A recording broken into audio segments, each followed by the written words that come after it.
So Mecca has definitely brought some of those old Power vibes back to Power Book 2 Ghost. He's a character that was definitely missing in this show, and he's already left an impression where he showed how smart he is, how strong he is, and how manipulative he can be. He's a character like Ghost who always seems like he wants to be 3 moves ahead of everyone, and we're going to continue to see these Ghost-like traits as the season goes on. But again, just like Ghost had a weakness, who was Angela, Mecca has a weakness too. He knows what he's doing by bringing Kane on board because he has a different agenda. Getting close to him allows him to get closer to the Tejadas, and especially Monet. But if the past in this show and the 48 laws of power have taught us one thing, everyone has a weakness. The powerful and strong leaders may not show their weaknesses easily as others, but they definitely have one, and Mecca's weakness looks like it's Monet, just like Angela was for Ghost. So in this video we're going to dive deep into Mecca's character, also known as Dante.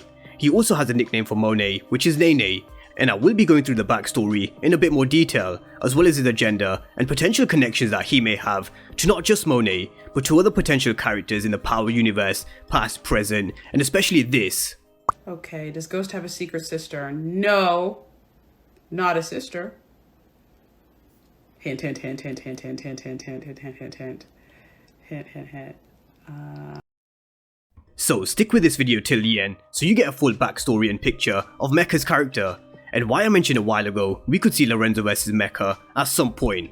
But of course, if you're new to the channel and you haven't done so already, then remember to smash the subscribe button if you want to see everything Power Book 2 Ghost and Power Universe related. But let's start from the beginning. Now we know Monet and Lorenzo's relationship isn't exactly in the best of places. We learned this in season 1 with how they both have different visions for the kids and how they want to run their family business. We also saw with Monet's relationship with Ramirez. She wants protection in these streets because she knows just how difficult it is for women out here. Because she told Diana in episode 5 of season 1, men have certain advantages and you have to level the playing field by any means necessary. But you can definitely see where this story between Monet, Mecca and Lorenzo is heading, and just how messy this whole situation will become as the season goes on, especially when all the kids get involved. Because Monet will start to lose more and more control, and this will force her to lean on Mecca more as the season goes on. But this is going to lead her right into Mecca's hands, and this is what he wants. He wants control. We've seen him questioning Kane about everything to do with his family, his brother, his sister, Lorenzo, Monet. He wants to know the positions of his whole family, and with him knowing that Lorenzo is in prison for life and out of the way, this leaves a clear path to Monet. And we saw him sending the signals to Monet with the love songs, similar to what Ghost did with Angela at Truth. And we all know that Monet and Mecca know each other from when they were teenagers, but him knowing Kane is Monet's son and asking him all these questions, he definitely has a hidden agenda. Every conversation seems that Mecca wants to know more, because he wants control over the Tejadas, because that's who he is. He's the big bad, and he's manipulative, and I think he'll get this later on in this season, and Monet will be forced to lean on him when it comes to her family. But with Mecca's full intentions, they're not clear yet, so Monet leaning on Mecca is risky. But she certainly knows how to play the game, but we've also seen her slipping this season, so let's have a look at both sides. Now she knows women have certain control and power over men, something which she taught Diana, and every single person has a weakness. For example, Monet's kids are her weakness, Mecca's weakness is Monet. Just have a look at how dominant and serious he looks, and the fear he puts into Kane and Lil Guap, and the way he deals with him, snapping forefingers one by one. But his whole demeanor changes when he comes face to face with Monet. It's like you never forget your first love, or that feeling you had with the one person you shared so much history with. And who does this remind you of? But just as Law 33 teaches us, every single person has a weakness. Now we went through Tariq's weaknesses recently in relation to the 48 laws of power, but with Mecca, we have to pay attention to the fine details. Just have a look at how his tone completely changed when he was with Monet, what he smiles at, and what makes him laugh. We just have to look at how he behaves around Monet compared to everyone else. And Mary J. Blige has opened up about their past history. Mecca is just head over heels for Nene, that's what he calls her, that's his girl. He gets sloppy when he comes to her, and he's in love with Monet. But Monet is like, I remember I like you still, but he's in love with Monet.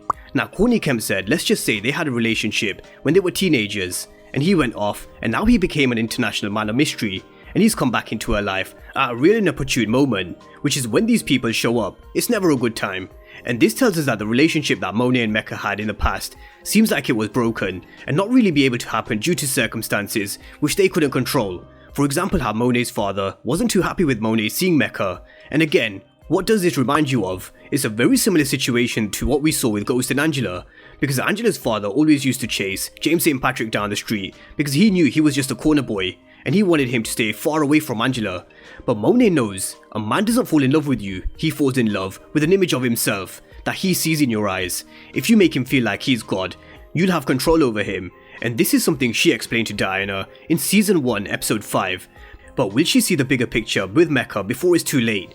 Now she certainly knows how to play the game, but she's been slipping this season, so I do question whether Monet can use this to her advantage, because she's just not quite with it compared to season 1. In season 1, you saw her questioning Diana over everything. Why was Uncle Frank released early? What's the next play, Diana? What do you think we should do when they were about to start working with Tariq? And so on. All of these questions that she was asking and on the ball with in season 1. She's not showing us that she's the same person. The powdered sugar told us everything we needed to know. If this was season 1 Monet, she would have turned around and questioned it. Who's got the most to gain from messing up her product? The answer wasn't Rico, it was Kane.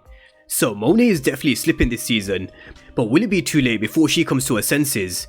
Now, as I said, this situation sounds way too familiar to Ghost and Angela. There was this part of his life which Ghost had, which was the drug game, and his life with Tasha and Tommy. But then there was this fairy tale that he had with Angela, which was forced apart due to Angela leaving and going to Chode. Separated when they were teenagers, just like Monet and Mecca were. And it is never a good time when someone from your past and teenage years show up, just like the story of Angela and Ghost proved. But this moves me on to Mecca's ghost-like traits. He definitely moves and has this aura about him that tells us that he has a deep history in this game. This penthouse suite, wanting to know everything about everyone so he can be 3 moves ahead, just like Ghost used to be. He told Kane that he had to be aware of his surroundings and look at the people that he was hanging around with. Him spying on Tariq, which we're going to see in episode 3. He is definitely a different version of Ghost, and based on him re-emerging in New York and rolling with Big Guap, possibly knowing Lorenzo too. And well, we've spoken about whether Lorenzo knows who Ghost is, so if Lorenzo does and figures out who Tariq St. Patrick really is, Mecca goes way back too. So does Mecca know who Ghost is, or heard of him? Because we all know not many people could put a face to the name of Ghost, but the actor did definitely tease before the season began that we'll start to learn more about connections, and who knows, maybe Ghost could have actually been one of them. And it brings me full circle to the video I played at the beginning. So Courtney Kemp hinted that Ghost could have a brother, and a lot of people in the comment section after episode 2 think Mecca could even be this mystery brother. Now let's not forget, in the Power world, it's not even been that long since Ghost has actually passed away. Season 1 of Ghost pretty much picked up from where Power left off, and only 1 college term has passed, and it's only been 2 days of events that have passed in season 2, I think. So could Mecca have heard about James St. Patrick's death and realized there's an opportunity to run the game in New York? So could he really be his brother? It really would be a twist, and I do think there are a few more secrets to be revealed with his character, because he was handed a secret document by Courtney Kemp to outline his backstory. So could there be more to his backstory than just being in love with Monet? Possibly, who knows? But as usual, I presented you with the information and let you make up your own minds.